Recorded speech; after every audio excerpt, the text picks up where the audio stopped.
Okay, आज का जो हमारा चैप्टर है ना वो है, दिख रहा है क्या, ये देखो इधर दिख रहा है, जैव प्रौद्योगिकी और इसके उपयोग, है ना। ये जो चैप्टर जिससे आज आप लोगों ने क्विज लगाया था, इसी से हम कुछ क्वेश्चन लेके आए हैं।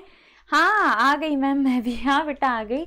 तो इससे ही हम कुछ क्वेश्चन आपके लिए इंपॉर्टेंट लेके आए हैं, साथ ही कुछ जो डाउट्स आपके दिमाग में रह गए होंगे ना वो भी हम क्लियर करेंगे। तो आई होप आप लोग आज बेटा 30 to 33 क्वेश्चन है लगभग, पूरे में से पूरे आप लोगों को लाना है। प्रीति भी आ चुकी है, चलो शुरू करते हैं, है ना, ज्यादा टाइम नहीं है हमारे पास। Good evening all of you, जितने भी बच्चे आ गए हैं, जितने आने के रह गए हैं वो आ जाएंगे। अब हम शुरू कर रहे हैं। पहला क्वेश्चन आपके सामने है, इंसुलिन की दोनों चेन ए और चेन बी आपस में किस बंध द्वारा जुड़ी होती है। इंसुलिन से मैंने 2-3 क्वेश्चन थोड़े टफ टाइप के भी डाले हैं और उनसे रिलेटेड जो डाउट तुम्हारे दिमाग में होगा ना वो भी हमें क्लियर करके जाना है। आज आपको बताना है। गुड इवनिंग बेटा टीना, इंसुलिन की दोनों जो चेन है आपस में किस बंध द्वारा जुड़ी होती है, फटाफट से बताइए किस बंध द्वारा जुड़ी होती है इंसुलिन। एक सेकेंड, है ना, मैडम ने क्या कर दिया, ओके HDMI 1, ठीक है आ गए हम।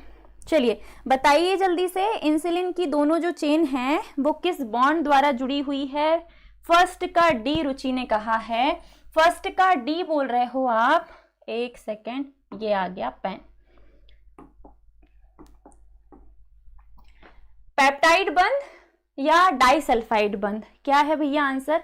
डी डी डी डी, सबने डी दे दिया है, मतलब मैं मान लूं कि तुम लोगों को पता है। ऑप्शन नंबर डी डाइसल्फाइड बंध जो है आप लोगों का सही जवाब है। ठीक है, डी ऑप्शन आपका करेक्ट है बेटा। आगे लेकिन इससे ना कुछ डाउट्स भी आने वाले हैं, तो तैयार रहना, उन क्वेश्चंस का आपको सही जवाब देना है, तब मैं मानूंगी कि आप लोगों का ये टॉपिक जो है वो बढ़िया से तैयार है। दूसरा क्वेश्चन है, कौन सा प्रोटीन कपास के कीड़ों को नियंत्रित करता है? जो वॉलवॉर्म यानी कि कपास के कीड़ों को नियंत्रित करे वो क्राई फर्स्ट AC है, क्राई सेकंड AB है, दोनों हैं या इनमें से कोई नहीं है? बताइए, ये जो 4 ऑप्शन दिख रहे हैं इनमें से क्या है जो कपास के कीड़ों यानी कि वॉलवॉर्म को नियंत्रित करने का काम करता है? फटाफट से बताइए। डाइसल्फाइड बॉन्ड, हाँ बेटा सही है। फर्स्ट का डी जो था सही था, सेकंड का सी बोल रहे हो आप लोग, उपरोक्त दोनों, है ना। रुचि ने भी बोल दिया है, ओके नाउ मैं मानती हूं कि तुम सबको पता है उपरोक्त दोनों, क्योंकि cry first AC cry second AB ये दोनों ही हैं जो कि हमने किस्में कपास की किस्म में डाले थे ताकि उसे हम कीड़ों से थोड़ा सा बचा सकें। तो जो सेकंड का आंसर है वो सी, और सारे बच्चे सी आंसर कर रहे हैं, ऑलमोस्ट सबका सही है ना, जितने भी बच्चे जुड़े हैं। और बच्चे कहाँ है भैया, उन्हें भी बोलो फटाफट ज्वाइन करे, है ना, जो आप लोगों के दोस्त हैं जो रह गए हैं। क्वेश्चन नंबर 3 पे आते हैं हम। इंटरफेरॉन का उपयोग किसके नियंत्रण में किया जाता है? इनमें से कौन सी बीमारी है जिसमें हम इंटरफेरॉन का यूज करेंगे? फर्स्ट है बेटा कैंसर, सेकंड है मधुमेह, थर्ड है TB और फोर्थ है बेटा टाइफाइड। बताओ इनमें से कौन सी बीमारी है जिसमें हम इंटरफेरॉन का उपयोग करेंगे उसे नियंत्रित करने के लिए? चलिए अभी तक तो सब बढ़िया चल रहा है भैया। रूपाली का आया है ए मैडम, थर्ड का ए, ओके। बाकी किसी बच्चे का अभी आया नहीं है, एक आध बच्चा और करे और मैं बढ़ूं आगे। रूपाली के अलावा और किसी का ऑप्शन मुझे अभी दिखा नहीं, शायद कमेंट लेट है। प्रीति का आ चुका है ए, ओके वेरी गुड, आप लोगों ने बोला है A, very good all of you. Interferon का यूज हम करते हैं कैंसर को नियंत्रित करने के लिए इंटरफेरॉन का यूज किया जाता है। लगभग सारे बच्चों का सही हो गया। एक कमेंट अब भी आया जो थोड़ा सा गड़बड़ हो गया, है ना। ए जो है कैंसर जो है वो इसका राइट आंसर है बेटा। नाउ नेक्स्ट क्वेश्चन, अगले क्वेश्चन पे आओ। बासमती चावल की कितनी किस्में भारत में उगाई जाती है? बासमती चावल की कितनी किस्में हैं जो कि भारत में उगाई जाती है? फर्स्ट है बेटा 27, सेकंड है 15, थर्ड है 50 और फोर्थ है 100। ये शायद मैंने आपको ऑफलाइन में नहीं बताया, बट कोई बात नहीं, ट्राई करो, नहीं तो अभी याद करके जाना। ये भी मुझे NCERT में मिला हुआ क्वेश्चन है, ऑब्जेक्टिव में पूछ सकता है आपसे तो आपको बताना है इनमें से कितनी किस्में हैं जो बासमती। मैम कैसे बताएं ना, कैसे बताएं ना, कौन सा पिछला वाला बेटा? चलो इसको हम ऑफलाइन में देखेंगे अब कल, है ना। ये मैंने तुम्हें ना मानव स्वास्थ्य रोग में भी लिखवाया है कि इंटरफेरॉन का यूज हम कैंसर को उपचार करने में करते हैं, क्योंकि इसी में कैंसर के ट्रीटमेंट में हम इम्यूनिटी, वो जो बूस्टर वाला एक है ना, जीन थेरेपी के पहले एक ट्रीटमेंट मैंने तुम्हें बताया, विकिरण चिकित्सा के बाद इम्यूनोथेरेपी जो होती है उसमें इंटरफेरॉन्स यानी कि बोन मैरो ट्रांसप्लांट ही किया जाता है। करीना का आया है फोर्थ का ए मतलब 27 बोल रहे हो आप लोग। बासमती चावल की 27 किस्में, ओके 27 किस्में हैं जो भारत में उगाई जा रही है। वेरी गुड, है ना। मैंने बताया नहीं फिर भी तुम लोगों ने आंसर किया, लगभग सारे बच्चों का सही हो गया। लगभग 27 किस्में हैं बासमती राइस की जो हमारे इंडिया में उगाई जाती है। नाउ नेक्स्ट क्वेश्चन नंबर 5, जैव चोरी या बायोपायरेसी। बताओ जैव चोरी या बायोपायरेसी का संबंध किससे है? पता नहीं क्या दिक्कत है, बार बार सर आ रहे हैं, जो लैपटॉप है अपना उसको छेड़ रहे हैं और फिर चले जा रहे हैं, तो मैं कंसंट्रेट ही नहीं कर पा रही हूँ। कोई बात नहीं, अब शायद सब ठीक हो। क्यों इतनी देर से कोई दिक्कत हो रही थी क्या? तुम लोग ने नहीं बताया, आवाज़ में खिचपिच या टेलीकास्ट में कोई गड़बड़? एक भी बच्चे का कमेंट नहीं आया मुझे, मतलब सब मेरे समझदार बच्चे, बोलना कौन मैडम को डिस्टर्ब करे। 5th का सी बोल रहे हैं आप लोग, बहुराष्ट्रीय कंपनियों द्वारा बिना उचित मुआवजे के संसाधनों का उपयोग। सी बोला है आप लोगों ने। एक का आया है डी, 2 डी बोल रहे हैं। ऋषिका ने बोला है और रुचि ने बोला है, प्रीति ने भी बोल दिया है डी। मेजॉरिटी में वोट्स मिले हैं किसे? डी को।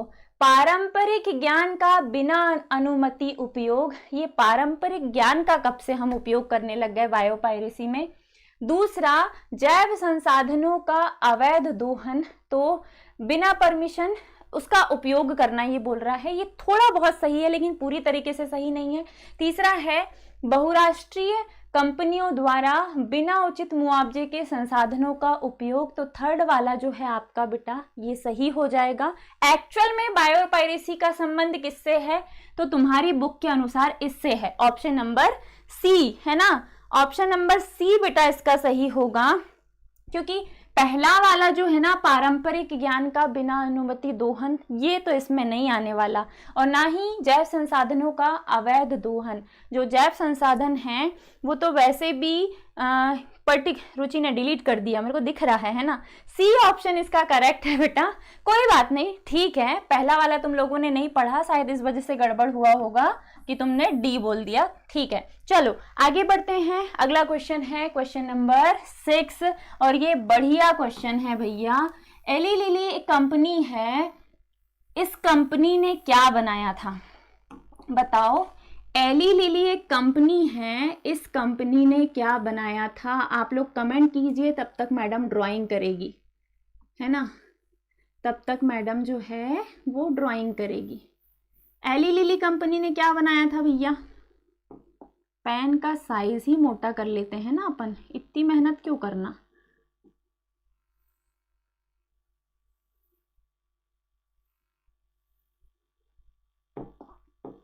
अब आपके दिमाग में ये आ रहा होगा कि मैडम ड्राइंग कर क्यों रही है इतनी खतरनाक वाली। बढ़िया हो गई मेरी ड्राइंग। चलो एक आध का कमेंट है, एडीए की कमी को दूर करने के उपाय शायद SCID। अरे मैंने पूछा क्या है, एली लिली कंपनी ने क्या बनाया था? टीना ने बोला है इंसुलिन। इसके अलावा मेरे पास किसी का ऑप्शन अभी तक आया नहीं है ना, एक भी बच्चे का ऑप्शन अभी तक आया नहीं है, बाकी सबने बता दिया।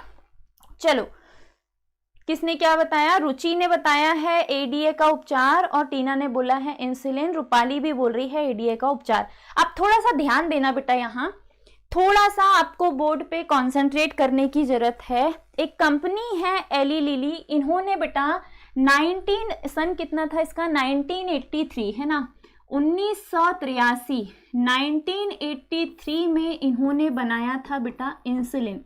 क्या बनाया था? इंसुलिन। वो जो तुम लोग पढ़ते हो ना कि प्लाज्मिड का उपयोग किया, हमारे वाले डीएनए को इसमें फिट किया, फिर इस प्लाज्मिड से ई कोलाई जो बैक्टीरिया है, उस ई कोलाई बैक्टीरिया के अंदर इस प्लाज्मिड को डाला गया और फिर इससे बनवाया गया इंसुलिन। ये करने वाली सबसे पहली कंपनी थी बेटा एली लिली कंपनी, है ना। एक और चीज, हमारा जब क्या बोलते हैं, पैंक्रियाज इंसुलिन बनाता है ना, नहीं बताए, हाँ अभी बता रही हूँ ना, ऑफलाइन नहीं बताई, इसीलिए तो अभी बता रही हूँ। तुम लोग ऑनलाइन में कैसे पढ़ाई करोगे, नहीं तो, है ना। जो चीजें छूट जाती है, मैं आपको बोल चुकी हूँ कि बेटा सब कुछ नहीं हो पाता, तो कुछ चीजें जो रह जाती है, मैं नहीं चाहती कि वो भी छूटे, उसमें भी तुम लोगों की अच्छी तैयारी हो, वो सारे कंफ्यूजन तुम लोगों के दूर हो। इस वजह से मैं यहाँ पे वो कंटेंट ऐड कर देती हूँ ताकि कुछ भी ना छूटे, ठीक है। चलिए कोई बात नहीं, इंसुलिन इसका राइट आंसर है। 1983 में इस कंपनी ने बेटा इंसुलिन बनाया था प्लाज्मिड की हेल्प से, ई कोलाई बैक्टीरिया के द्वारा। अब ध्यान से सुनना बेटा, हमारी बॉडी जो है, मानव की जो बॉडी है, वो शुरुआत में प्राक इंसुलिन बनाती है। कौन सा इंसुलिन बनाती है बेटा? प्राक इंसुलिन बनाती है, याद रखना, क्योंकि आगे तुम्हें ऑब्जेक्टिव मिलेगा, फिर तुम लोग बोलोगे मैडम बताए नहीं, है ना। इसीलिए अभी ध्यान से सुन लो, ह्यूमन बॉडी शुरुआत में बनाती है बेटा प्राक इंसुलिन। इसमें 3 चेन होती है, एक चेन होती है ए, दूसरी चेन होती है बी और तीसरी चेन होती है सी, ठीक है। कितनी चेन होती है? 3 चेन, इसे कहा जाता है बच्चा प्राक इंसुलिन। शुरू में जब हमारी बॉडी इंसुलिन बनाएगी नया, तो 3 टाइप की चेन का निर्माण करती है। एक है क्या? एक है, एक सेकंड, है ना, एक है चेन ए, दूसरी है चेन बी और तीसरी है चेन सी। अब इसमें क्या दिक्कत है मैडम? तो ये जो 3 चेन वाला इंसुलिन है ना, ये हमारी बॉडी के काम का नहीं है, ये हमारी बॉडी में सही तरीके से काम नहीं करता। इसलिए क्या होता है कि ये तीनों ही चेन क्या हो जाती हैं? अलग अलग। एक सेकंड, है ना, मैं इसे मिटा दूं पहले, इसकी जरूरत नहीं है मुझे, यहाँ पे तुम्हें दूसरा कंटेंट समझाना है। एली लिली कंपनी का मैंने तुम्हें बता दिया, है ना। अब ध्यान से सुनना, ये एक फैक्ट है जो जैव प्रौद्योगिकी में छूटा है, मुझे लगा इंपॉर्टेंट है, बताना चाहिए, इस वजह से मैं यहाँ करवा रही हूँ बेटा। समझ में आ रहा है ना? एक सेकंड, मेरा कमेंट बॉक्स जो है ना वो बंद हो गया, मैं इसे जरा ओपन कर लूँ। हो गया। जानवरों में पाई जाती है, सुअर आदि में, इनके अग्नाशय में। जी सही बोल रहे हो बेटा रुचि, पूरी बात तो सुनो पहले, है ना।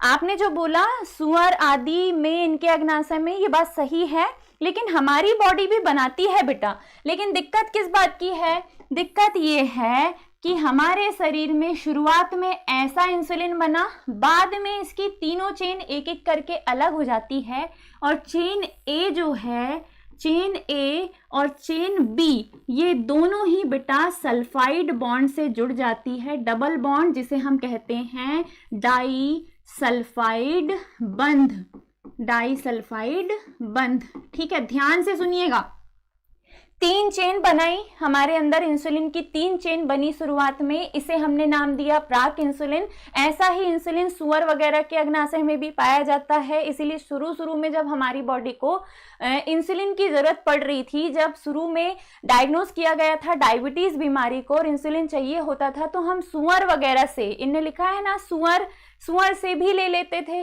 ठीक है, क्योंकि वो भी इंसुलिन बना रहा है तो हमें आसानी से मिल जाता था। लेकिन उसका साइड इफेक्ट भी होता था बच्चा, मतलब वो हमारे शरीर पे सही तरीके से रिएक्ट नहीं करता था। उपचार तो हो रहा था कि इंसुलिन पहुंच गया, काम कर रहा है, लेकिन उसके साइड इफेक्ट ज्यादा होते थे। रीजन कि हमें डायरेक्टली क्या मिल जाता था? प्राक इंसुलिन। तो जब हमारी बॉडी भी प्राक इंसुलिन बना रही है मैडम, सुअर से भी हमें प्राक इंसुलिन मिल रहा था, तो दिक्कत कहाँ आई? दिक्कत आई है यहाँ कि हमारी बॉडी ने तीनों चेन साथ में बनाई, ये चेन बेटा ब्लू वाली जो है सी चेन ये अलग हो गई और ए और बी चेन जो है ये आपस में जुड़ गई और यही वो चेन है जो इंसुलिन की ओरिजिनल मैच्योर चेन है। कैसी चेन है बेटा? मैच्योर, जो थोड़ी सी डेवलप होके मैच्योर हो गई और यही हमारी बॉडी में फिर शुगर को कंट्रोल करने का काम करेगी। सी चेन अलग होकर हमारी बॉडी में ही शुगर में इधर उधर दौड़ते रहती है, लेकिन इसका काम शुगर कंट्रोल करने का नहीं होता।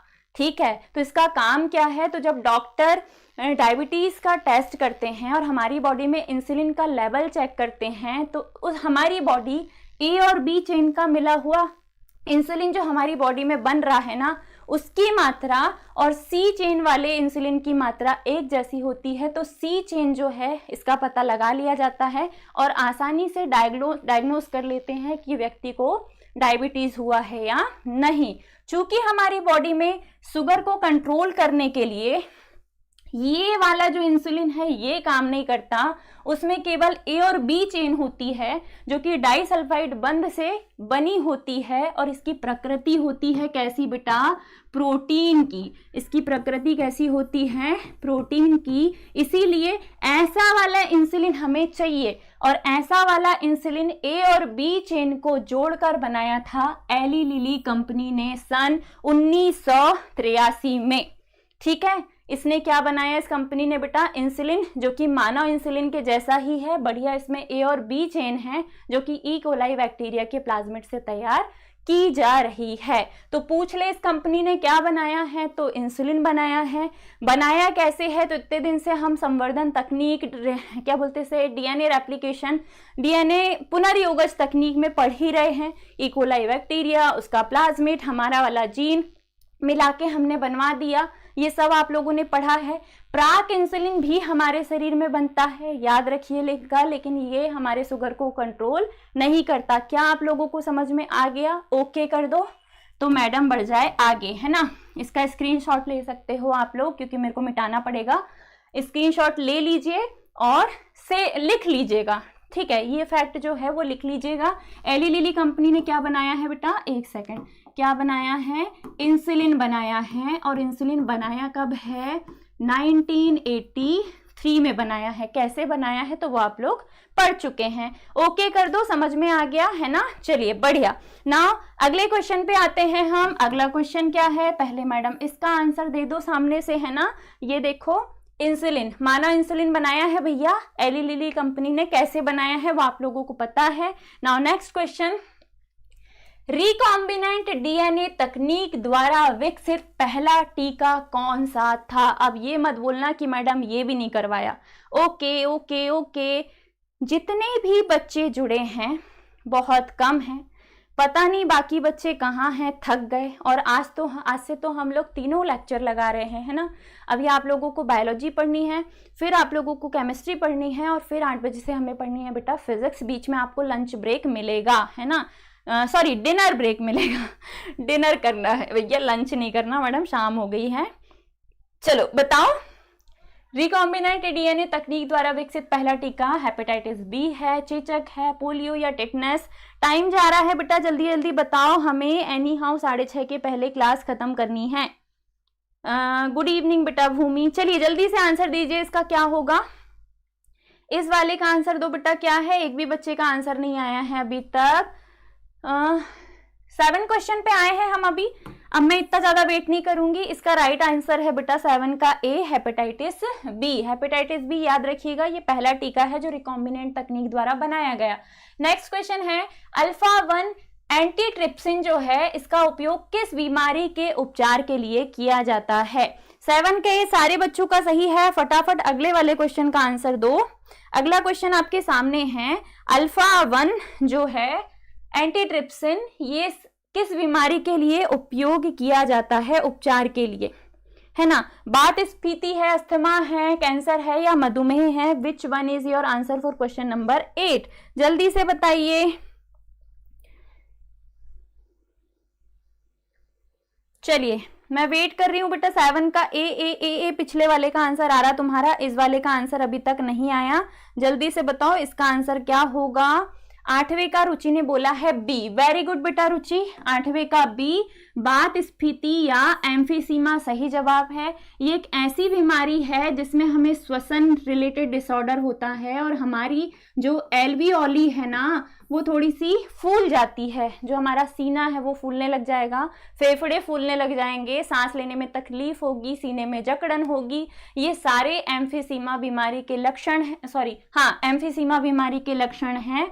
और इस बीमारी में होगा क्या, इसका जो उपचार है ना वो हम अल्फा-1 एंटीट्रिप्सिन के द्वारा कर सकते हैं। तो एम्फीसीमा बीमारी क्या है पता चल गई आप लोगों को। 8 का बेटा 8 का बी आप लोगों का राइट आंसर हो जाएगा। नाउ नेक्स्ट क्वेश्चन है, किसी भी नई खोजी गई किस्म के लिए मिलने वाला कानूनी अधिकार क्या है?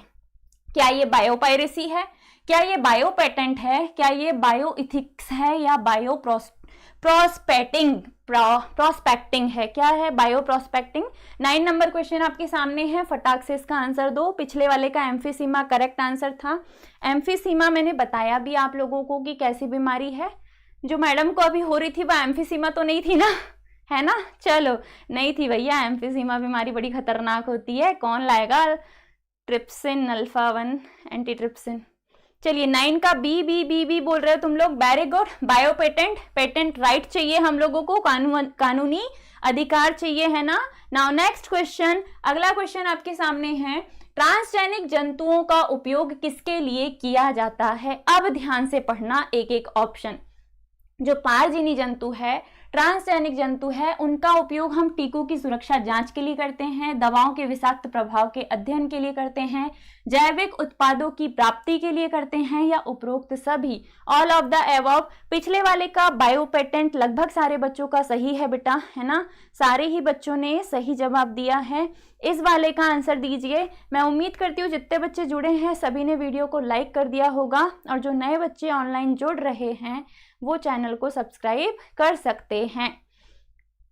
करीना ने बोला है 10 का डी डी डी, सारे बच्चे डी बोल रहे हैं, मतलब आप लोगों का आंसर हो गया भैया सही। चलो देखते हैं डी, टीकों की सुरक्षा जांच, दवाओं के विषाक्त प्रभाव का अध्ययन, जैविक उत्पादों की प्राप्ति, ये सभी ही है जिसके लिए हमने ट्रांसजेनिक जंतुओं का उपयोग किया है, और ये आप लोगों को लिखवाया ही मैंने, all of the above. Now next है बेटा अगला क्वेश्चन, जीन चिकित्सा में किस प्रकार की कोशिकाओं का उपयोग किया जाता है? मैडम ये तो नहीं लिखवाया आपने। चलो ऑप्शंस को रिमूव करके देखो, शायद आपको बोन मैरो के अंदर का कुछ हिस्सा मिल जाए जिसका उपयोग हम जीन थेरेपी में करते हैं। क्या हम आरबीसी का यूज करते हैं? ये तो हमारे ब्लड में है, इसके लिए बोन मैरो तक थोड़ी पहुंचना है। क्या लसीकाणु का करते हैं? प्लेटलेट्स, ये भी हमारे ब्लड में है। त्वचा कोशिकाएं, ये तो बाहर ही है, इसके लिए अंदर क्या घुसना। मैडम ने हिंट दे दी, अब तो गलत मत करना। चलिए बताइए क्या होगा इसका राइट आंसर। जीन चिकित्सा में किस प्रकार की कोशिकाओं का उपयोग किया जाता है बच्चा? आरबीसी, लिम्फोसाइट्स, प्लेटलेट्स, या त्वचा कोशिकाएं? 11 क्वेश्चन का आप लोग बोल रहे हो बी। रुचि ने बोला है बी, लसीकाणु। बाकी सारे बच्चे भी बी बी बी बी बोलने लगे, very good all of you, सारे बच्चे सही हो। ये सब तो बाहर ही है, बोन मैरो के अंदर क्या है? तो लसीकाणु यानी कि लिम्फोसाइट्स, सभी का सही जवाब है। नेक्स्ट क्वेश्चन आपके सामने है, वे जीव जिनके डीएनए में बाहरी जीन प्रविष्ट करा दिया जाता है। ऐसे जीव जिनके डीएनए में बाहरी जीव प्रविष्ट करा दिया जाएगा, हम उन्हें कौन से जीव कहेंगे? This is a one word, और इतना इजी नहीं बना तो क्या बना, थोड़ी देर पहले ही गुजरा है तुम्हारी आंखों के सामने से। जल्दी से बताओ, जिनके डीएनए में बाहरी जीव प्रविष्ट करा दिया जाएगा, हम उन्हें क्या कहेंगे? क्या कहेंगे बेटा बताइए। 12 question, GMO genetically modified organisms कहा है इन्होंने, रूपाली ने, ठीक है। रानू ने बोला है पारजीनी जीव, ट्रांसजीव, ओके ठीक है। जीएमओ जीएमओ जीएमओ बेटा इन्हें हम कहते हैं पारजीनी जीव। किसी दूसरे का करवा रहे हैं ना, बाहरी जीन प्रविष्ट करा रहे हैं, दूसरे का करा रहे हैं। जीएमओ में तो हम उसकी जाति का, किसी और जाति का, जिसका चाहे उसका करवा दें, पर पारजीनी में केवल और केवल दूसरे जीन को प्रविष्ट कराएंगे, तो इन्हें हम पारजीनी जीव कहेंगे। क्या कहेंगे बच्चा? पारजीनी, ट्रांसजेनिक। नाउ नेक्स्ट क्वेश्चन, अगला क्वेश्चन है फ्लेवर सेवर। फ्लेवर सेवर किसकी एक विशिष्ट किस्म है? क्या ये आलू की किस्म है, पोटैटो, टमाटर की है, बैंगन की है या कपास की है? इनमें से कौन है? ओके बेटा, चलिए इनमें से कौन है जिसके लिए हम फ्लेवर सेवर किस्म बोल सकते हैं, जिसे हम आलू, टमाटर, बैंगन, कपास, तुम्हारी जो फेवरेट हो उसी पे टिक लगा दो। ट्रांसजेनिक एनिमल, वेरी गुड बेटा अवंतिका। चलो लेट हो गए आप, मैडम वाईफाई नहीं मिला, क्या बताएं, हमारे पेरेंट्स घर पे नहीं है। अवंतिका मुझे ना समीक्षा भी नहीं दिख रही, और आपके साथ हाँ बाकी रूपाली का तो क्या बोलते से मैथमेटिक्स है। चलिए क्या बोल रहे हो? 13 का सी बैंगन, मुझे बिल्कुल नहीं पसंद बैंगन, उसको कहाँ फ्लेवर दे दिए तुमने। टमाटर, अरे किसी भी सब्जी में फ्लेवर ऐड करने के लिए हम क्या डालते हैं? टमाटर ही तो डालते हैं भैया, कहाँ तुम लोग बैंगन का यूज करवाने लग गए रे। हट, बैंगन मेरे को बिल्कुल नहीं पसंद। चलो नाउ नेक्स्ट क्वेश्चन, क्राइजीन किस जीव से प्राप्त किए जाते हैं? जीवाणु से, विषाणु से, कवक से या शैवाल से? अब ये मत बोलना मैडम ये भी नहीं बताया। क्राइजीन तुमने बैसिलस थुरिंजिएंसिस पढ़ा है। मैं हूँ मैम, हाँ बेटा दिख गई समीक्षा, सॉरी बेटा चलो कोई बात नहीं। क्राइजीन जो है ये हम किस जीव से प्राप्त कर रहे हैं? क्या हम इसे विषाणु से प्राप्त कर रहे हैं, जीवाणु से, फंजाई से या एल्गी से? Which one is your answer? Ruchi ने बोल दिया है ए, 14 का ए। मैडम बाकी बच्चे जल्दी जल्दी कमेंट करो, हमारे पास ज्यादा टाइम नहीं है, हरी अप जल्दी कीजिए। ए बैक्टीरिया, वेरी गुड, बैक्टीरिया इसका सही जवाब है। शायद तुम लोगों को बैसिलस थुरिंजिएंसिस से याद रहा, लगभग सारे बैक्टीरिया ही हैं जिससे हम क्राइजीन, first second AB, first AB ये सब प्राप्त करते हैं। ठीक है, नाउ नेक्स्ट क्वेश्चन, अगला क्वेश्चन है रिकॉम्बिनेंट DNA तकनीक द्वारा उत्पादित पहला प्रथम मानव हार्मोन कौन सा था? हमने किस हार्मोन को पहली बार रिकॉम्बिनेंट DNA टेक्नोलॉजी से बनाया था? क्या घुमा घुमा के फेंका है ना आज मैंने, एक ही क्वेश्चंस को पूछने के 10 तरीके है ना। कोचिंग से आने के बाद पूरे 2 घंटे लगे हैं मुझे इस PPT को बनाने में, है ना। छांट के एक एक क्वेश्चन डाले जा रही हूं मैं। ह्यूमिलिन इंसुलिन, बस घूमो यही है ना। ह्यूमिलिन और इंसुलिन एक ही है गधों, है ना, दोनों एक ही है। या तो ह्यूमिलिन ही बोल दो या इंसुलिन ही बोल दो, दोनों एक ही है, क्योंकि हमने इंसुलिन ही बनाया था और चूंकि मानव इंसुलिन बनाया था इसीलिए हमने इसे ह्यूमिलिन भी कहा। तो आप या तो इंसुलिन लिख दीजिए या ह्यूमिलिन लिख दीजिए, पर कोशिश करना कि इंसुलिन के बाजू में ह्यूमिलिन लिख देना, लेकिन आंसर में आपको इंसुलिन ही लिखना है। ठीक है, डन। नाउ नेक्स्ट क्वेश्चन, जैसे कि टीना ने लिख दिया है, टीना ने पहले ही लिख दिया था ना, मेरा सुन के नहीं लिखना, ये मत सोचना कि मैंने बोला इसलिए लिखा है, उसने पहले ही लिख दिया था ह्यूमिलिन, इंसुलिन जिसे हम कहते हैं। नाउ क्वेश्चन नंबर 16, एग्रोबैक्टीरियम ट्यूमिफेसिएंस का उपयोग किस में किया जाता है? एजी सुनते हो, एग्रोबैक्टीरियम ट्यूमिफेसिएंस जो है इसका उपयोग हम पौधों में जीन स्थानांतरण के लिए कर रहे हैं, जंतुओं में जीन स्थानांतरण के लिए कर रहे हैं, इंसुलिन बनाने में कर रहे हैं, या इनमें से कोई नहीं, नन ऑफ द एबव, है ना। इनमें से किस में कर रहे हैं भैया? अब तक तो आंसर आ गया होगा तुम लोगों का। 16 का बी कहा है रुचि ने, जंतुओं में जीन स्थानांतरण। ओके, बाकी और कोई बच्चा, किसी और को? प्रीति ने बोला है 16 का ए, राधिका ने भी बी बोल दिया, सुभी ने भी बी बोल दिया। क्या मैंने तुम्हें एग्रोबैक्टीरियम ट्यूमिफेसिएंस बैक्टीरिया नहीं बताया क्या, जिसे हम प्राकृतिक जेनेटिक इंजीन, हाँ नहीं, PNST वालों को अभी इसका पिछला चैप्टर नहीं पढ़ाया है, ये उसमें भी है ना। लक्ष्मी ने ए बोला, जितने भी बच्चे ए बोल रहे हैं वेरी गुड बेटा, इसका राइट आंसर हो जाएगा पौधों में जीन स्थानांतरण के लिए। पौधों में जीन स्थानांतरण के लिए ये जड़ में अपना जीन डाल देता है, वहां पे ये ट्यूमर बना देगा अपना जीन डालकर और फिर बढ़िया से उसी से पोषण लेते रहेगा। इसीलिए एग्रोबैक्टीरियम ट्यूमिफेसिएंस इज कॉल्ड प्राकृतिक जेनेटिक इंजीनियर।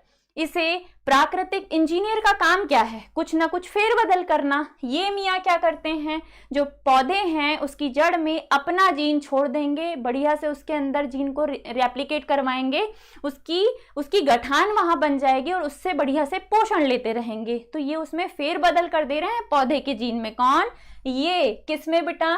पौधे के जीन में। डन। वेलकम बेटा रानी। नाउ नेक्स्ट क्वेश्चन, अगला क्वेश्चन आपके सामने है, बीटी जीन युक्त फसलें किसके प्रति प्रतिरोधी होती हैं? जो बीटी जीन युक्त फसलें हैं ये किसके प्रति प्रतिरोधी होती हैं? ऑप्शन नंबर ए सूखा, ऑप्शन नंबर बी कीट, ऑप्शन नंबर सी लवणता, या डी है बेटा पाला। है ना? मैम आज टेस्ट में भी दिए थे आपने। हाँ बेटा मैंने आज टेस्ट में भी दिया था ये एग्रोबैक्टीरियम ट्यूमिफिशियंस, फिर भी देखो रुचि ने गलत किया है, मेरी नजरें टिकी हुई है। गुड इवनिंग बेटा। जेपेक्स आपका नाम बता दो बेटा, जो भी हो आप। रूपाली ने बोला 17 का B. B B B B insects बोल रहे हो तुम लोग। काय के लिए? बीटी जीन युक्त फसलें कीट के लिए। हाँ वेरी गुड, सही हो बेटा सारे, है ना? कीट इसका सही जवाब हो जाएगा। नेक्स्ट क्वेश्चन है, बायो पेटेंट कितने समय के लिए दिया जाता है? आपको वर्ष बताने हैं। जो हमने पेटेंट राइट लिया है ना गवर्नमेंट से, किसी भी अपने क्या बोलते से जो भी हमने बनाया या जिस भी उसके लिए लिया, पेड़ पौधे जंगल कटाई या खनन करना है, या हमने कोई आविष्कार कर दिया, किसी मेडिसिन का आविष्कार कर दिया, जल्दी में गलत हो गया। रुचि हमेशा यही करती है बेटा, जल्दी में ही गलत होता है। मैं बोलती भी हूँ कि बेटा थोड़ा धीरे धीरे धीरे हौले हौले। कंचन के कमेंट नहीं दिख रहे यार मेरे को, आई थी ये बच्ची, चली गई क्या? गुड इवनिंग बेटा सुजीत। 18 से 10, 18 का 10 साल, 10 साल 10 ईयर बोल रहे हो आप, है ना? 10 ईयर नहीं, 10 ईयर नहीं होगा भैया। इसका बायो पेटेंट लगभग 20 ईयर के लिए दिया जाता है, 20 वर्ष के लिए, याद रखना। ठीक है, कितना आएगा इसका? 20। भूमि ने भी रुचि का देख के 10 ही आंसर दे दिया। कोई बात नहीं, ये शायद मैंने तुम्हें ना बताया हो तो अब याद कर लेना। पेटेंट राइट्स जो मिलते हैं बायो पेटेंट के, वो 20 ईयर्स के लिए दिए जाते हैं। सुजीत का सही है, प्रीति का फिर से 10 आ गया, राधिका का भी 10 आ रहा है। कॉपी पेस्ट मत करो। चलो 20 ईयर बिल्कुल सही जवाब है बेटा। नेक्स्ट क्वेश्चन आपके सामने है, प्रथम नैदानिक जीन थेरेपी किस वर्ष दी गई थी? ये तो तुम्हें याद है, वो छोटी सी 4 साल की बच्ची जिसे जीन थेरेपी दी गई एडीए के उपचार के लिए। 6-3 हो चुका है, हम 19वें क्वेश्चन पे हैं। हाँ हो जाएगा, आराम से हो जाएगा अपना आधे घंटे में कवर। सुबी ने बोला 20 ईयर, ओके। चलिए टाइम इज रनिंग, जल्दी जल्दी जवाब दो। आपको बताना है प्रथम नैदानिक जीन थेरेपी जो है, क्लिनिकल जीन थेरेपी 1970, 1980, 1990 या 2000, ये तुम्हें याद है। किसी ने बोला है 90, किसी ने बोला है सी। ओके, C90 सब चल रहा तुम्हारा, वेरी गुड, सबको याद है बेटा। 1990 में 4 साल की बच्ची के ऊपर एडीए का पहली बार उसे जीन थेरेपी दी गई थी, है ना? चलो नाउ नेक्स्ट क्वेश्चन, इस वाले का 1990 सही जवाब है। अगला क्वेश्चन आपके सामने ये रहा, पारजीवी या पारजीनी जो जंतु होते हैं, ट्रांसजेनिक एनिमल्स, इसका उपयोग किस बीमारी के उपचार की जांच के लिए किया जाता है? इनमें से कौन सी बीमारी मैंने आपको लिखवाई है जिसके लिए हम ट्रांसजेनिक एनिमल्स का उपयोग जांच के लिए करते हैं? नंबर 1, ये भी दिया हुआ क्वेश्चन है, आज सुबह ही टेस्ट में दिया था, गलत मत करना please. Cancer, cystic fibrosis, rheumatoid arthritis या उपरोक्त सभी? विच one is your answer for this question number 20? जल्दी से बताओ बेटा, बस 10-12 क्वेश्चन और हमारी क्लास हो जाएगी खत्म, है ना? सर के कमेंट आने लगे, मैडम टाइम हो रहा, जल्दी करवाओ, है ना? चलो बताओ, किसी को पता है क्या? कैंसर है, सिस्टिक फाइब्रोसिस है। सिस्टिक फाइब्रोसिस एक आनुवांशिक विकार है जिसके कारण भी सांस लेने में तकलीफ होती है, फेफड़े फूलने लग जाते हैं, और जनरली ये बच्चों में होती है ना? जनरली ये बच्चों में देखने को मिलती है।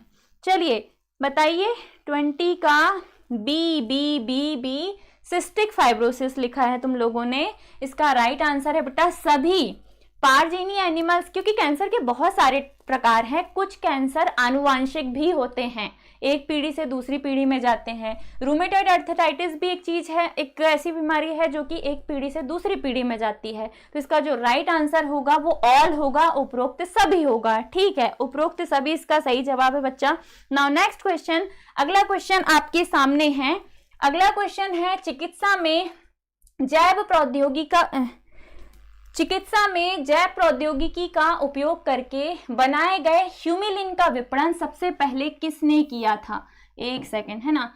चिकित्सा में जैव प्रौद्योगिकी का उपयोग करके बनाए गए ह्यूमिलिन का विपणन सबसे पहले किसने किया? Number 1 Eli Lilly, number 2 Pfizer, number 3 है रेनबैक्सी, या नंबर 4 इनमें से कोई नहीं। क्या होगा आप लोगों का राइट आंसर? फटाफट से कमेंट करके बताइए।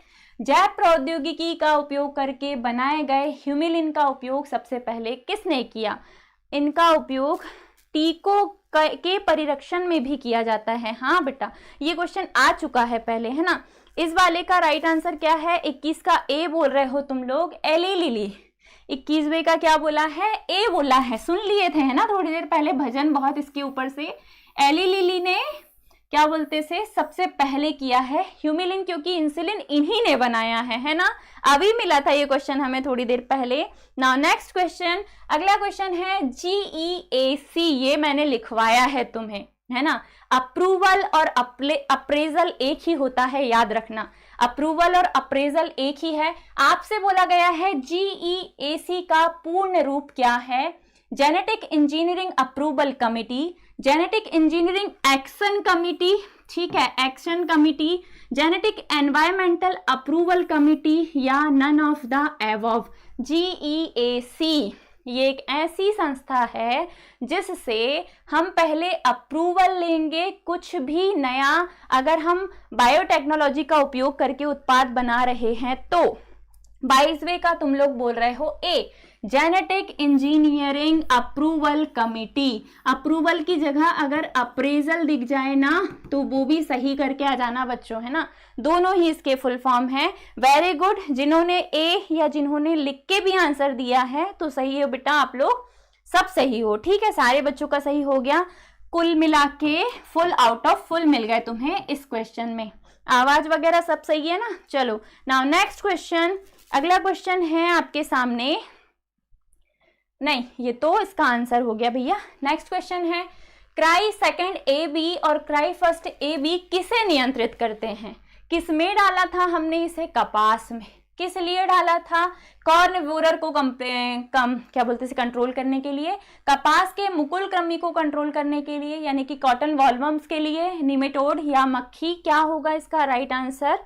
यस मैम, ओके बेटा। चलो मैं उम्मीद करती हूँ जितने भी बच्चे अभी लाइव हैं मोस्टली सब हिंट आप ही ने दे दिया। हाँ, हिंट मैंने ही दे दिया, बहुत गलत बात है। पिछले वाले में हिंट दे भी दिया हो तो भी बच्चों ने पढ़ा है, तो भी सभी ने पढ़ा है, सबको पता है। 23 का आप लोग बोल रहे हो बी, है ना।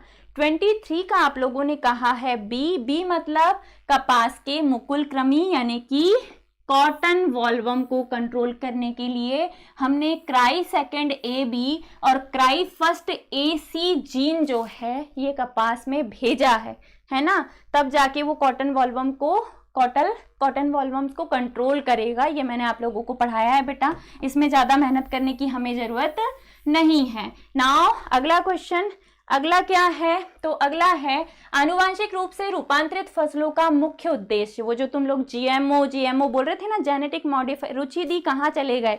पता नहीं बेटा कहाँ चली गई, उसको कुछ ना कुछ काम आते रहता है या फिर डेटा खत्म हो जाता है। चलो बताओ इसका राइट आंसर क्या होगा?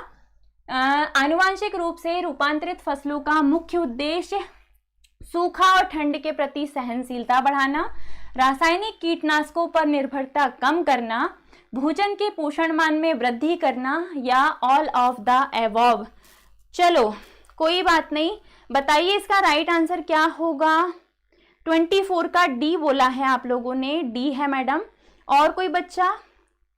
नहीं, 24 का डी उपरोक्त सभी। Very good all of you, सारे बच्चे सही हो। नाउ नेक्स्ट क्वेश्चन, पहली बार, हाँ ध्यान रखना, डॉली जो मैंने बताया था बेटा वो क्लोन है ना, उसे पारजीनी नहीं करेंगे। पारजीनी के जैसा ही है बट हमने किसी और का जीन नहीं डाला है। तो यहाँ आपको आज एक नया नाम सुनने को मिलेगा कि पहली बार बनाई गई ट्रांसजेनिक भेड़ का नाम क्या है। याद रखना, डॉली क्लोन है ना, वो पारजीनी नहीं है। इसने पारजीनी पूछा है कि किसी और का जीन किसी और में डालकर एक नई भेड़ हमने इन्वेंट कर दी।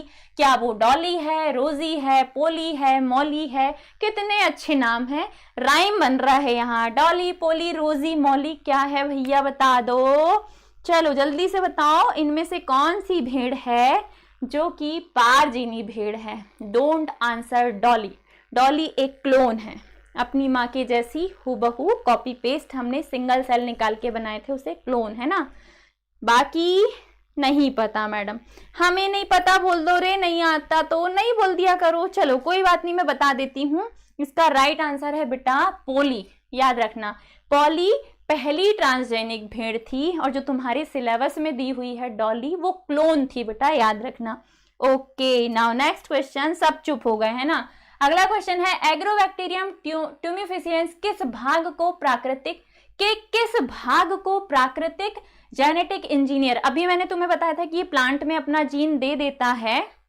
यस ठीक है, सी आया, सही है बेटा। चलो इस वाले का बताओ। जो एग्रोबैक्टीरियम ट्यूमिफिशियंस है, ये बैक्टीरिया प्लांट में अपना कौन सा हिस्सा, कौन सा जीन या कौन सा भाग दे देगा जिसके कारण हम इसे प्राकृतिक जेनेटिक इंजीनियर कहेंगे। क्या ये टीआई प्लाज्मिड देगा, क्या ये राइबोसोम देगा, क्या ये मेसोसोम देगा, या क्या ये सेल वॉल देगा? क्या देगा बच्चा वो? चलो जल्दी जल्दी बताओ, ज्यादा नहीं बचे हैं आप, बस थोड़े ही क्वेश्चन और हमारी पीपीटी हो जाएगी समाप्त। जल्दी से बताइए इसका राइट आंसर क्या होने वाला है। क्वेश्चन नंबर 26 का आप लोगों ने बोला है मैडम ए, करीना बोल रही है बी राइबोसोम। सीरियसली बेटा करीना, 26 का बी? ए वेरी गुड, मैंने लिखवाया है तुम्हें इसमें, वो अपना टीआई प्लाज्मिड, ठीक है, टीआई प्लाज्मिड उसे दे देता है। इस प्लाज्मिड के कारण ही, वो जो प्लाज्मिड उसने दिया है ना, इसके कारण अंदर जो जीन है वो रेप्लिकेट होगा और एक गठान बना देगा। यस, फर्स्ट ए जो दिया हुआ है टीआई प्लाज्मिड, वो इसका राइट आंसर है बेटा। नाउ अगले क्वेश्चन पे आते हैं हम। अगला क्वेश्चन आपके सामने है, ये रहा क्राइफ। अरे यार, इसका तो आंसर ही आ गया भैया, बहुत गलत बात है। चलो कोई बात नहीं, देख भी लिए होंगे तो अभी बता देना। क्राइफर्स्ट ए बी जीन विशेष रूप से किसे नियंत्रित करता है? क्या ये कपास के मुकुल कृमि को नियंत्रित करेगा, मक्का के छेदक को, तंबाकू की कली के कीड़े को, या घरेलू मक्खी को? चलो इसका आंसर तो तुम लोगों को देना है। आप लोगों को दिख भी गया, पता नहीं क्या दिक्कत हो गई, अब मेरे को कमेंट दिखने, हाँ दिखने लग गए। ओके चलिए, 27 का आप लोगों ने बोला है बी। बी बिल्कुल सही जवाब है बेटा। चलिए बी जो है वो इसका राइट आंसर है और आप लोगों को दिख भी गया और याद भी है ना। चलो नाउ नेक्स्ट क्वेश्चन पे आते हैं। अगला क्वेश्चन आपके सामने है, गोल्डन राइस में किस तत्व के संश्लेषण के लिए जीन डाले गए थे? क्या हमने बीटा कैरोटीन संश्लेषित किया था, लाइकोपिन किया था, एंथोसाइनिन किया था, या इनमें से कोई नहीं? इनमें से वो कौन सा ऑप्शन है? वेरी गुड, 27 का जो मक्के का तुमने बी आंसर दिया है, छेदक रोग, जिसके लिए हमने क्राइफर्स्ट ए बी डाला था। अब इसमें बताओ, इसमें क्या होगा बेटा? 28 का ए ए मतलब बीटा कैरोटीन बोल रहे हो आप लोग, वेरी गुड, है ना। इस बीटा कैरोटीन के कारण ही जो गोल्डन राइस है उसका कलर होता है गोल्डन। साथ ही गोल्डन राइस विटामिन ए जो है इससे समृद्ध होता है, विटामिन ए इसमें प्रचुर मात्रा में पाया जाता है और ये जैव प्रौद्योगिकी का, बायोटेक्नोलॉजी का बहुत अच्छा उदाहरण है ना। ये हमने जीएम फसल तैयार किए हैं golden rice. Done, beta carotene इसका सही जवाब है बेटा। नाउ नेक्स्ट क्वेश्चन, ट्रांसजेनिक जंतुओं में सबसे अधिक योगदान किस जीव का है? जो जीव 95% पॉपुलेशन रख रहा है ना, वही है ट्रांसजेनिक जंतु जो सबसे ज्यादा योगदान दे रहा है। क्या वो खरगोश है? मैडम सर मुझे कहते हैं खरगोश क्योंकि मैं गाजर ज्यादा खाती हूँ। क्या वो सुअर है, पिग? क्या वो चूहा है या फिर गाय है? इनमें से क्या है जो कि ट्रांसजेनिक जंतुओं में सबसे ज्यादा योगदान देने वाला जीव है। 29 का टीना ने बोला है सी। सारे बच्चे बोल रहे हैं सी सी सी सी। चूहा है मैडम, है ना। चूहा ही क्यों है? क्योंकि उसी पे सबसे ज्यादा रिसर्च होती है भैया। जितनी भी वैक्सीन बनेगी पहले चूहे को ही लगेगी, उसके बाद इंसानों पे आती है। नेक्स्ट है बेटा, ह्यूमिलिन के उत्पादन में उपयोग होने वाले प्लाज्मिड का नाम क्या है? आपको बताना है। जो हम इंसुलिन या ह्यूमिलिन बना रहे हैं उसके उत्पादन में टीना ने चूहा बना के भी भेज दिया। Very good. चलो इसका आंसर दो। ह्यूमिलिन के उत्पादन में उपयोग होने वाले प्लाज्मिड का नाम, क्या ये टीआई प्लाज्मिड है, क्या ये PVR322 है, PUC18 या इनमें से कोई नहीं? विच one is your answer for question number 30? 30 का आंसर दो बच्चों। 30 क्वेश्चन का आंसर क्या है? सबसे पहला ट्रांसजेनिक जंतु चूहा ही था। यस, उसका नाम लेकिन रोजी नहीं था। रोजी गाय का नाम था। पहली ट्रांसजेनिक गाय थी बेटा रोजी, जिसके दूध में अल्फा लैक्टिविमिन पाया जाता है जो कि शिशुओं के लिए बहुत अच्छा होता है ना। तो चूहे का नाम रोजी नहीं था, रोजी नाम था गाय का, याद रखना, है ना। चूहा पहला ट्रांसजेनिक जंतु है इज करेक्ट, बट उसका नाम रोजी है इज नॉट करेक्ट। इस वाले का 30 का तुम लोग बी बोल रहे हो। बी PVR322 किसका प्लाज्मिड है? ये ई कोलाई का, है ना। किसका प्लाज्मिड है भैया? ये ई कोलाई का प्लाज्मिड है जिसका नाम है PVR322। अगला क्वेश्चन है, अरे आया ही नहीं भैया। हाँ, अगला क्वेश्चन है ADA एंजाइम का पूरा नाम। चलो बता दो अब भैया। ADA एंजाइम का पूरा नाम, अगर इस एंजाइम की कमी हो जाए तो व्यक्ति को SCID यानी कि सीवियर कंबाइंड इम्यूनो डिसीज नामक बीमारी हो जाती है और इसका उपचार किया जाता है जीन चिकित्सा या जीन थेरेपी के द्वारा। पर मैंने फुल फॉर्म नहीं बताया, वो तो तुम्हें ही बताना पड़ेगा। चलो जल्दी, हरी आप जल्दी कीजिए, जल्दी से बताइए। बस एक क्वेश्चन, 2 क्वेश्चन और बचे हैं। एडिनोसिन डीएमिनेज आया है करीना का। रोजी गाय थी। यस, रुचि वापस आ गई। रुचि गई कहाँ थी बेटा? मुझे ये बता, पहले गायब हो गई थी बीच से। Adenosine deaminase is correct answer. इसका जो राइट आंसर है वो है एडिनोसिन डीएमिनेज। ADA का फुल फॉर्म एडिनोसिन डीएमिनेज। इसकी कमी से SCID severe combined immuno disease हो जाती है, जिसको ठीक करने के लिए हम करवाते हैं जीन थेरेपी यानी कि जीन चिकित्सा। डन। नाउ नेक्स्ट क्वेश्चन, अगले क्वेश्चन पे आओ। बायोपायरेसी को रोकने के लिए भारत सरकार ने कौन सा कानून पारित किया? बायोपायरेसी ना हो, जैविक चोरी ना हो, अंधाधुंध दोहन ना हो, वनों की कटाई ना हो, जो हमारे पेटेंट राइट है गवर्नमेंट के कि भैया नीम, हल्दी ये सब फॉरेन को हम ना बेच पाए, इसके लिए कौन सा कानून जो है जो आया है? भारतीय पेटेंट बिल आया है, जैव विविधता अधिनियम, पर्यावरण सुरक्षा अधिनियम, सूचना का अधिकार। जल्दी से बताओ इसका राइट आंसर क्या होगा? मेरा हॉटस्पॉट साथ नहीं देता मैडम। क्यों नहीं देता बेटा? अंबानी जी को कॉल कर, अब भी बोलना मेरे को हॉटस्पॉट ही नहीं मिल रहा। 32 का ए बोल रहे हो आप। 32A भारतीय पेटेंट बिल। चलो वेरी गुड, है ना। सारे बच्चे सही हो, नाम से ही दिख रहा भैया पेटेंट राइट चाहिए तो पेटेंट बिल आएगा।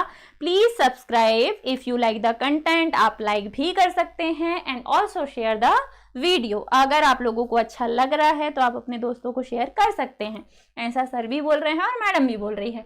ह्यूमिलिन में पेप्टाइड C कहाँ पाया जाता है?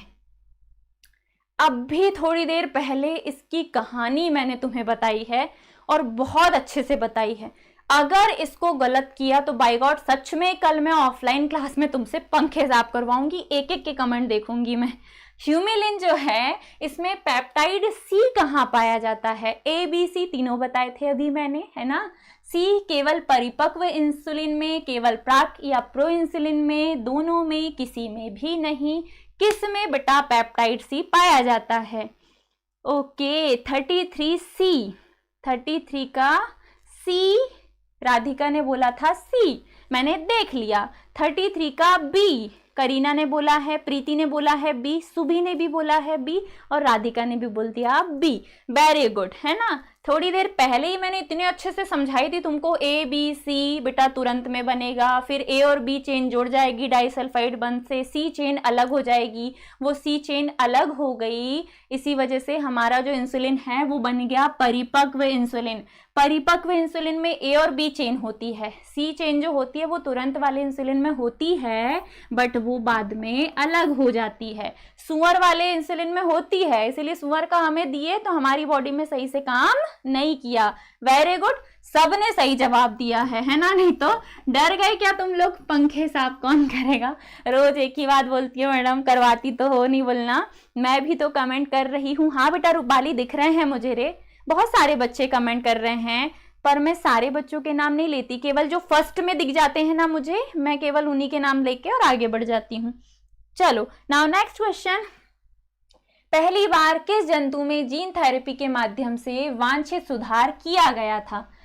किस जंतु में जीन थेरेपी के माध्यम से पहली बार वांछित सुधार किया गया? क्या वो किसी में नहीं पाया जाता? हाँ ठीक है, किसी में नहीं पाया जाता। क्या नहीं पाया जाता, लेकिन मैं भूल गई क्या नहीं पाया जाता भैया, चलो कोई बात नहीं, ठीक है। चूहा, खरगोश, मानव या भेड़, इनमें से क्या है जिस जंतु में जीन थेरेपी के माध्यम से पहली बार जेनेटिक सुधार किया गया था? चूहा मत बोल देना, है ना। 34 का सी मानव, किसने कहा? टीना ने सबसे पहले कहा। अब देखो मुझे जो पहले कमेंट है वही दिखते हैं। अवंतिका ने ये बोल दिया है, करीना ने सी। अब मैं आगे का कमेंट देखूंगी ही नहीं, सीधे आगे बढ़ूंगी। इसका जो राइट आंसर है वो है सी मानव। एडीए की कमी का उपचार पहली बार यही हुआ था। कब हुआ था बेटा? 1990 में, है ना, 1990 में। चलिए वेरी गुड। नाउ क्या आगे कुछ है? नहीं है, आगे कुछ नहीं है। पहली बार, हाँ ये आखिरी क्वेश्चन था बेटा, ये लास्ट क्वेश्चन था आज का। यहाँ पे आके हमारी जो पीपीटी है वो समाप्त होती है। टोटल मिला के 33 क्वेश्चन हमने किए और आप अब मेरे को स्कोर बताओ कि कितने तुम्हारे सही हुए, है ना। ये हमारी फ्रंट वाली पीपीटी आ गई। जल्दी से कमेंट करके बताइए। टाइम के बड़े पंक्चुअल हैं हम। सर को बोला था 25 पे क्लास खत्म कर देंगे और उसके पहले ही क्लास खत्म होने वाली है। जल्दी से बताओ किसका कितना स्कोर हुआ है, ताकि मैडम अब विदा लें और सर की एंट्री हो। बस 5 मिनट का तुम लोगों को गैप मिलेगा। और हाँ बेटा, मानव बिल्कुल सही जवाब है। चलो, कैसी रही आज की क्लास? थैंक यू बेटा, आप लोगों का भी thank you. Welcome all of you. अब हमारी रोज क्लास का शेड्यूल जो है वो लगभग ऐसा ही रहेगा। बस जिस दिन मैराथन चलेगी, जिस दिन हम 1 शॉट लेंगे, उस दिन बस आप लोगों को सिंगल सब्जेक्ट